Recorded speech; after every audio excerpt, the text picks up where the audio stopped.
Olá pessoal, eu me chamo João Vitor Fonseca Feitosa e apresento para vocês, a partir de agora, o trabalho intitulado O Bagaço de Uva e sua utilização como ingrediente em produtos alimentícios. Desde já é um prazer contribuir com o 5º Congresso Internacional de Ciências Agrárias. Esse trabalho teve como autores contribuintes também a autora é Laiane da Nóbrega Santos, da Universidade Federal da Paraíba, e a professora Solange de Souza, também da Universidade Federal da Paraíba. A uva, principalmente a uva trabalhada nesse artigo, apresentada nessas imagens, é a uva da espécie Vitis labrusca, da variedade Isabel.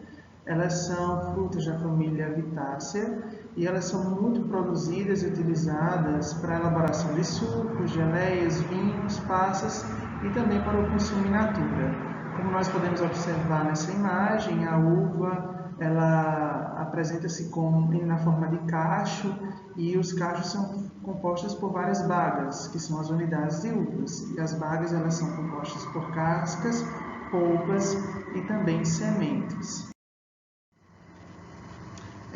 A crescente demanda dos consumidores, principalmente por produtos alimentícios mais saudáveis, tem exigido do mercado de alimentos, da indústria de alimentos, o desenvolvimento também de ingredientes que são mais saudáveis e que apresentam propriedades também funcionais à saúde humana.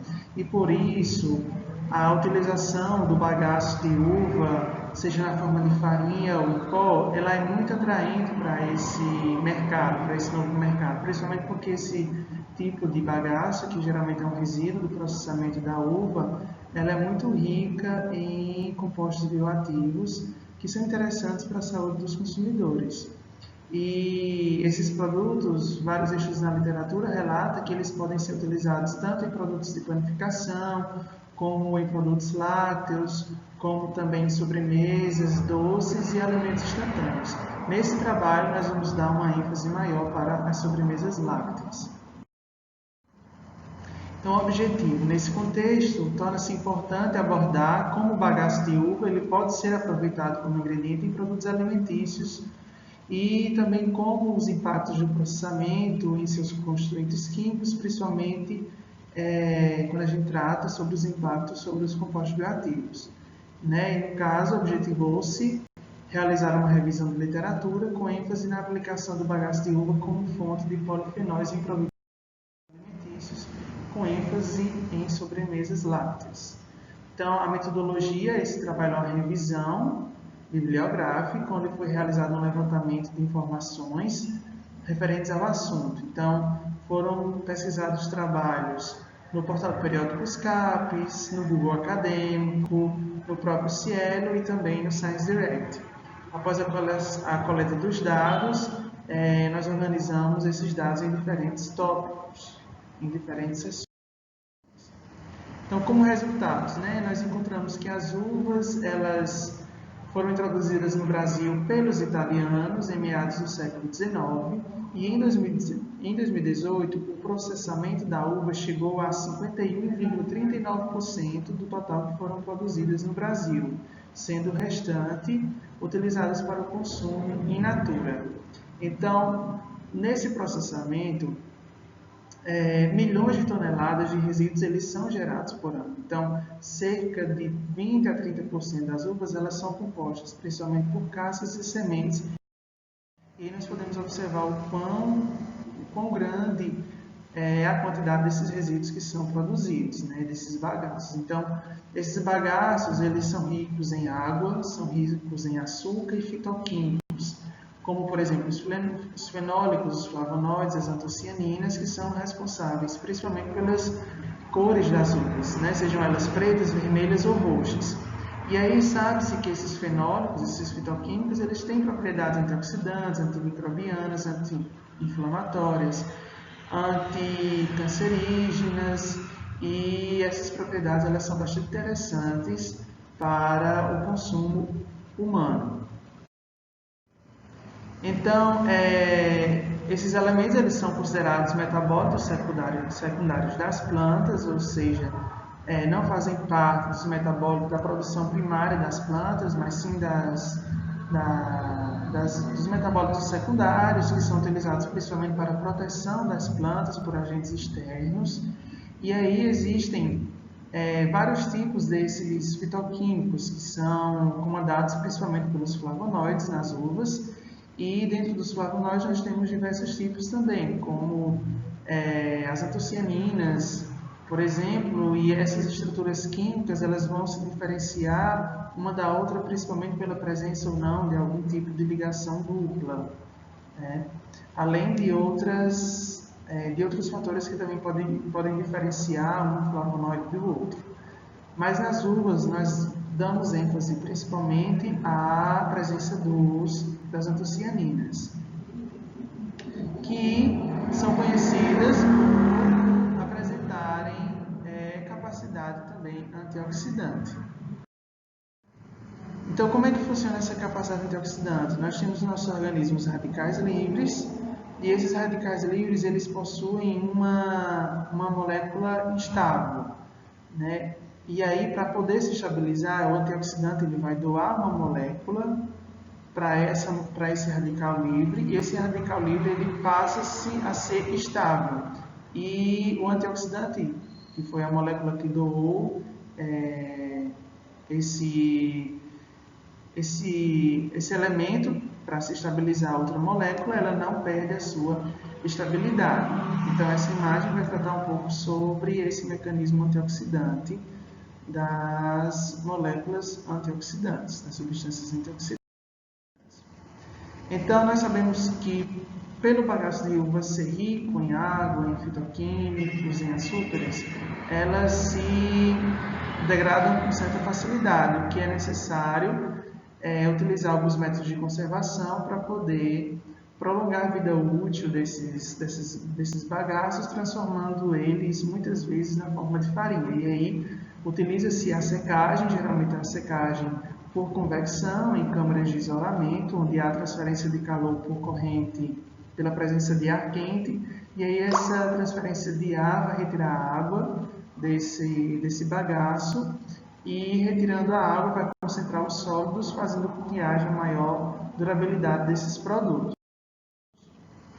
Então, sabe-se que essa secagem ela vai influenciar aí, principalmente sobre os compostos bioativos, mas também influencia no escurecimento enzimático e não enzimático, na oxidação de lipídios e vitaminas, e também pela degradação de antocianinas. Muitos trabalhos brasileiros já relataram os compostos bioativos em uvas brasileiras, mas é interessante relatar também que um trabalho em específico relata a influência da goma guá em preservar esses compostos bioativos, mais especificamente as antocianinas.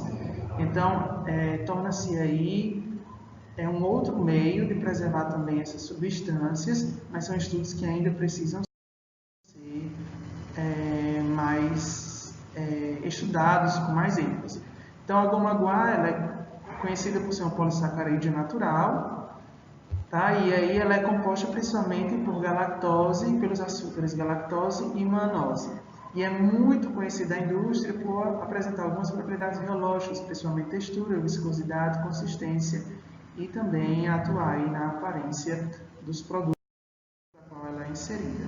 Em uma pesquisa rápida realizada no INPE, que é o Instituto Nacional de Propriedade Industrial, e também no SpaceNet, nós utilizamos a palavra-chave bagaço de uva para pesquisar alguns produtos que foram patenteados ou depositados patentes para produtos alimentícios enriquecidos aí, ou adicionados em bagaço de uva, e nós observamos poucos trabalhos ainda elaborados com essa temática.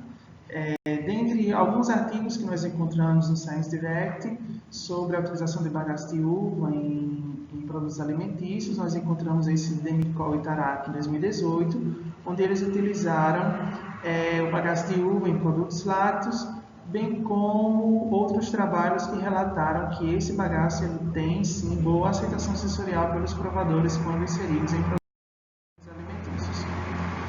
Nas sobremesas lácteas, é interessante ressaltar que foram encontrados muitos trabalhos onde foram inseridos o bagaço de uva em mousses, em iogurtes, em leites fermentados. E o mousse, especificamente, ela é um produto lácteo onde tem grandes chances, onde tem também alta aceitabilidade pela inserção de bagaço de uva na forma de farinha ou em pó nessa matriz láctea, né, nesse produto alimentício. Então, a sobremesa láctea ela é constituída por leite, amido, açúcar, flavorizantes, estabilizantes, emulsificantes, geleficantes, espessantes, corantes, aromatizantes, ovos, polpas de frutas ou chocolates e conservantes com formulações também variáveis e pode variar aí a depender da inserção ou não de alguns desses ingredientes. Então, como eu falei, coprodutos da vinificação, como o bagaço de uva, têm sido utilizados como a principal fonte de polifenóis, incluindo aí diferentes farinhas e extratos de bagaço de uva em sobremesas lácteas. Como conclusão, nós observamos que o bagaço de uva é uma rica fonte de polifenóis, podendo ser inserido em diversos produtos alimentícios, principalmente em sobremesas lácteas do tipo mousse, e quando transformados em farinhas, possuem uma maior vida de prateleira devido à redução aí da sua atividade diária. A adição da goma guar também tem a capacidade de preservar os compostos ativos, principalmente as antocianinas, prolongando o tempo de meia-vida dessas substâncias naturais. Então, contudo, mais estudos são necessários para averiguar o comportamento dos compostos ativos do bagaço de uva como ingredientes em produtos alimentícios e principalmente quando a gente trata sobre sobremesas lácteas. Aqui são algumas referências que foram utilizadas nesse trabalho. Então, obrigado pela atenção de todos e fica aí o meu contato para que, se alguém quiser ter alguma dúvida após o evento também, fico à disposição. Tá? Um abraço.